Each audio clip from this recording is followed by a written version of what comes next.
Umunsi wa 19. Kubaka imibanire myiza.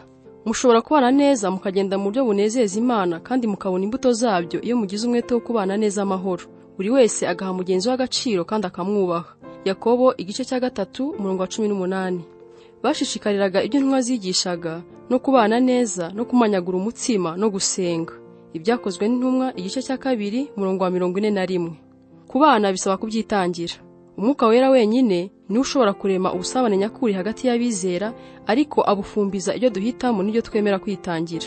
Paulo yerekana urwo ruhare rw'Imana n'abantu agira ati, mwafatanirijwe hamwe n'umurunga w'amahoro kubw'umwuka, mukora uko mushoboye ngo mugume mutyo. Bisaba imbaraga z'Imana n'umwete wacu ngo dushobore kubaka umuryango wa Gikristo urangwa n'urukundo. Ikibabaje ariko nuko abantu benshi bavukira mu miryango ibana nabi, bityo bagakora badafite ubushobozi bwo kubana n'abandi mu busabane nyakuri. Bene abo baba bakeneye kwigishwa uko babana n'abandi nuko bashikirana nabo mu muryango w'Imana. Umugisha dufite nuko isezerano rishya ryuzuyemo amasomo n'uburyo bwo kubana n'abandi. Paulo yaranditse ngo nkwandikiye ibyo kugira ngo umenye uko bikwiriye kugenzwa ngo abantu babane neza mu muryango w'Imana ari wo torero. Niba urambiwe ubusabane bujegajega ukaba ushaka kubaka ubumwe nyakuri n'imibanire irangwa n'urukundo hagati y'itsinda ubamo, umutwe wa Bibiliya wo ku cyumweru cyangwa mu itorero ryawe, bizagusaba guhitamo gukomeye no gutinyuka. Kubaka imibanire myiza bisaba kugendera mu mucyo.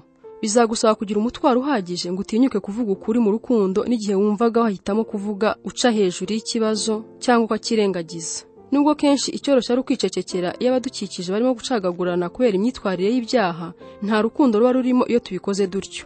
Mu buzima abantu benshi nta muntu bagira ubakunda bihagije ku buryo ashobora kubabwiza ukuri, kabone niyo byabababaza, bityo bagakomeza mu nzira zibagirira nabi. Kenshi tuba tuzi igikwiye kubwirwa umuntu, ariko ubwoba bukatubuza kugira icyo tuvuga. Amatsinda menshi yashenywe n'ubwoba, kuko habuze n'umwe wabumbura umunwa ngo avuge igihe ubuzima bw'umwe muri bo bwarimo gusenyuka. Bibiliya itubwira kuvuga ukuri mu rukundo, kuko tudashobora kubaka imibanire myiza tudafite ubugwaneza. Salomo yabivuze neza ati, igisubizo kitarimo uburyarya ni ikimenyetso cy'ubucuti nyakuri. Rimwe na rimwe ibyo bivuga kugira umutwaro ku buryo utinyuka guhangara umuntu urimo kugendera mu cyaha cyangwa wenda kukigwamo. Paulo aravuga ngo, bene data, umuntu nakora ibidatunganye hagati muri mwe, mwebwe ab'umwuka mwari mukwiye kumwegera mukamufasha mu bugwaneza kugaruka mu nzira nziza. Amatorero menshi ndetse n'amatsinda mato ananirwa gushora imizi y'ubusabane kubera gutinya guhangana. Iyo ikibazo kivutse kigaragara nk'igishobora guteza ubwumvikane buke cyangwa kikabangamira bamwe, bihutira kugisisibiranya bakagica hejuru ngo barengere agahenge k'igisa n'amahoro ariko atariyo. Bantiteranya bakihutira guhumuriza buri wese wumvaga abangamiwe n'ibyari bivuzwe. Ikibazo ntigikemuke, bose bagasigarana ingingimira ku mutima.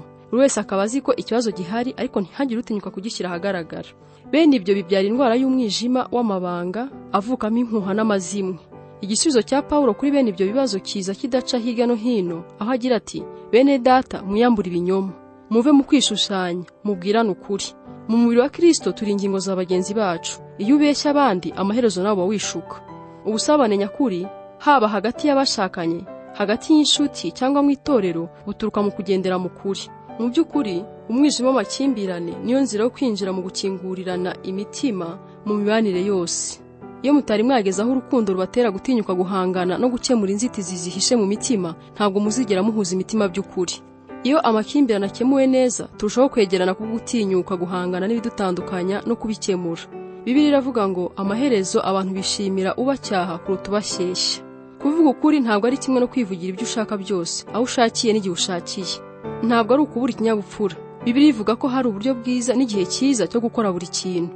Amagambo avuzwe atarimo gutekereza kenshi asigira abandi ibikomere bitinda gukira. Imana itubwira ko mu itorero dukwiye kuvugana nk'abantu bo mu muryango umwe. Ntugakoresha amagambo akarishye y'ukosora umuntu ukurusha imyaka, ahubwo umuhugure nka so. Abasore babwire nka bene so, abagore bakuru ubahugure nka ba nyoko, n'abagore bakiri bato n'abakobwa ubahugure nka bashiki bawe. Agahinda nuko amatorero menshi yashenywe no kubura ukuri. Paulo yagombye gucyaha abanyekorinto kubwo kwicecekera bagatwikira ubusambanyi hagati muri bo, kuko nta n'umwe wari watinyutse guhangara icyo cyaha.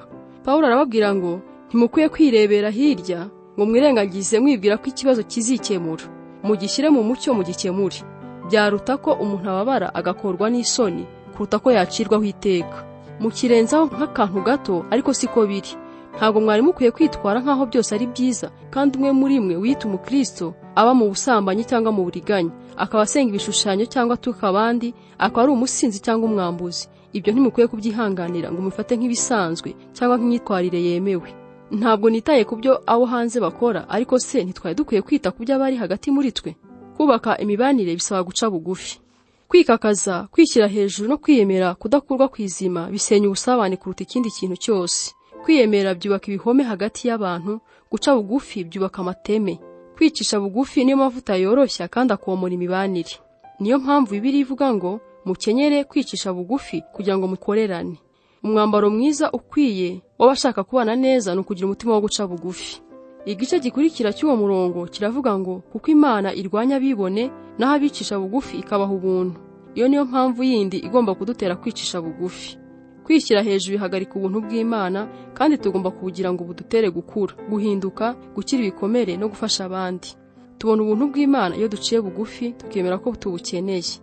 Bibiliya itubwira ko iyo twishyize hejuru tuba duhanganye n'Imana. Iyo ni imibereho y'ubupfapfa kandi ishobora kudushyira mu kaga. Ushobora gukura mu kwicisha bugufi mu buryo bwinshi. Iyo wemera intege nke zawe, iyo wihanganira intege nke z'abandi, iyo wemera gukosorwa, iyo ushyira abandi imbere. Pawulo atugira inama ngo muhuze imitima. Ntimukararikire kugaragara nk'abakomeye, ahubwo mwemere kubana n'aboroheje. Ntimukiyite abanyabwenge. Abakristo b'i Filipi bo yarabandikiye ngo muhe abandi icyubahiro kuruta uko mukishakira. Umuntu wese muri mwe areke kwizirikana ubwe gusa, ahubwo azirikane n'abandi. Kwicisha bugufi si ukwitekereza nabi, ni ukutitekerezaho kenshi. Kwicisha bugufi ni ukurushaho gutekereza ku bandi. Abantu baca bugufi bita cyane ku kwita ku bandi, ntibirebaho. Kubaka imibanire myiza bisaba kubahana. Kubahana ni ukwitondera ibyo tudahuje, kwakira neza amarangamutima y'abandi no kwihanganira abantu bakora ibintu biturakaza. Bibiliya iravuga ngo dukwiye kwihanganira intege nke z'abandi. Pawulo yandikiye Tito ati abantu b'Imana bagomba kugira umutima wagutse kandi bakerekana ubugwaneza. Muri buri torero no muri buri tsinda rito habamo iteka umuntu nibura umwe ugoye, ariko kenshi abarenze umwe. Bashobora kuba ari abantu bafite ubukene bwo ku mutima bwihariye, bafite gushidikanya kwinshi muri bo, bafite imyitwarire itera umujinya, cyangwa se batazi kwitwara neza ku bandi. Ushobora kubashyiraho icyapa kivuga ngo wegere hano witwaje ubuntu bwinshi. Bene abo bantu Imana yabashyize hagati muri twe ngo ibagirire neza kandi natwe tugirire neza. Ni imfashanyigisho dutera gukura kandi ni ikizamini cy'ubushobozi bwacu bwo gusabana. Ese tuzashobora kubafata nka bene data kandi tubaha agaciro? Mu muryango ntabwo bemerana bishingiye ku bwenge, uburanga cyangwa ubushobozi. Twemerana kuko tuva indimwe. Iteka turwana ku muryango tukawurengera. Umwe mu bacu ashobora kuba afite imyitwarire ibangamye ariko arakomeza akaba uwacu. Ni muri ubwo buryo Bibiliya nayo ivuga ngo mugirirane urugwiro nk'abo mu muryango ukundana, mube intangarugero mu guha buri muntu icyubahiro. Mu by'ukuri twese tugira ingeso n'imyitwarire bibangamira abandi, ariko kubana ntabwo bivuga kuba duhuje. Ishingiro ry'ubusabane bwacu n'imibanire yacu ni Imana. Turi umuryango. Kimwe mu byoroshya kubahana ni ukumenya ibyo abantu banyuzemo. Iyo umenya amateka yabo, iyo uzi neza ibyo banyuzemo, bizakorohera kubumva. Aho guhangayikishwa n'urugendo bagifite imbere, utekereze intambwe bamaze gutera bajya imbere nubwo bagize ibikomere nk'ibyo bafite. Ikindi gifasha mu kubahana ni ukwirinda gupfobya gushidikanya kw'abandi. Kuba ibintu bimwe na bimwe bitaguhangayika ntibivuga ko uwo bihangayika aba adafite impamvu. Imibanire myiza itangira gushinga imizi iyo abantu bazi ko bashobora gushyira ahagaragara gushidikanya kwabo n'ubwoba bwabo badatinya gusekwa. Kubaka imibanire myiza bisaba kugira ibanga. Iyo abantu bizeye kwakirwa neza no kubikirwa ibanga, nibwo bafungura imitima yabo bagashyira ahagaragara ibikomere byabo, ibyo bakeneye n'amakosa yabo. Kugira ibanga ntabwo ari ukwicecekera iyo umuvandimwe arimo gukora ibyaha. Bivuga ko ibyo abantu bavugiye mu itsinda ryanyu biguma hagati yanyu, mukabikemura hagati yanyu, ariko ntimubikwize hanze mu bandi. Imana yanga amazimwe, cyane cyane iyo abantu bayahisha mu gisa n'ibyifuzo by'amasengesho ku bibazo by'abandi. Imana iravuga ngo amazimwe akwizwa n'abagore ku kuri kandi bakurura intonganya bagatandukanya inshuti z'amagara. Amazimwe iteka akomeretsa imitima kandi akazana amacakubiri, yica ubusabane, kandi Imana ibivuga yeruye ko tugomba gucyaha abazana amacakubiri hagati y'abizera. Bishobora kubarakaza bagafata icyemezo cyo kuva mu itsinda cyangwa mu itorero ryanyu iyo bashyize mu mucyo kuri iyo myifatire itera amacakubiri. Ariko ubumwe bw'itorero bufite agaciro karuta umuntu uwo ari we wese. Kubaka imibanire myiza bisaba kubonana kenshi. Mugomba guhura kenshi mu gihe kizwi kidahinduka kugira ngo ubusabane bwanyu bube ubw'ukuri. Kubaka ubucuti bisaba igihe. Bibiliya iratubwira ngo twe kwirengagiza guterana hamwe nk'uko bamwe bajya babigira, ahubwo duhugurane. Tugomba gushimangira akamenyero ko guhura.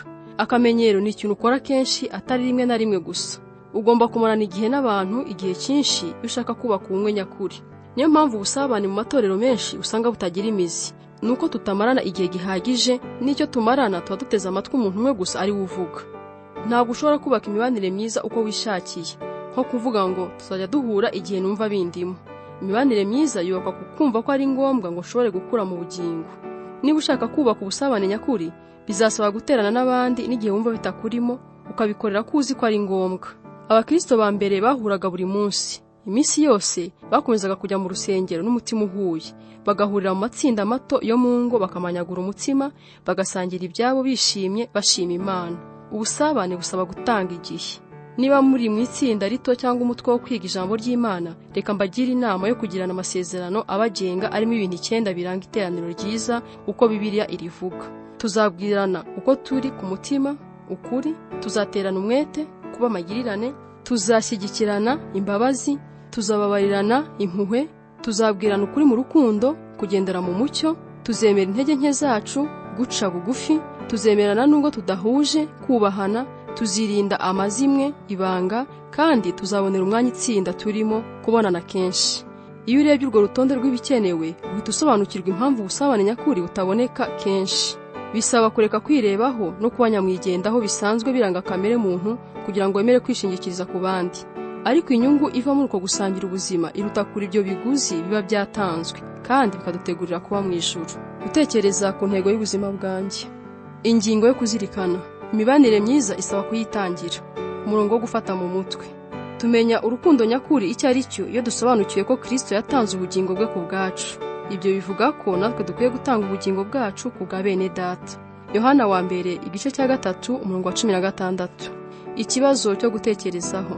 Nakora nte ngo ngendere mu biranga ubumwe nyakuri mu itsinda ndimo no mu itorero ryanjye?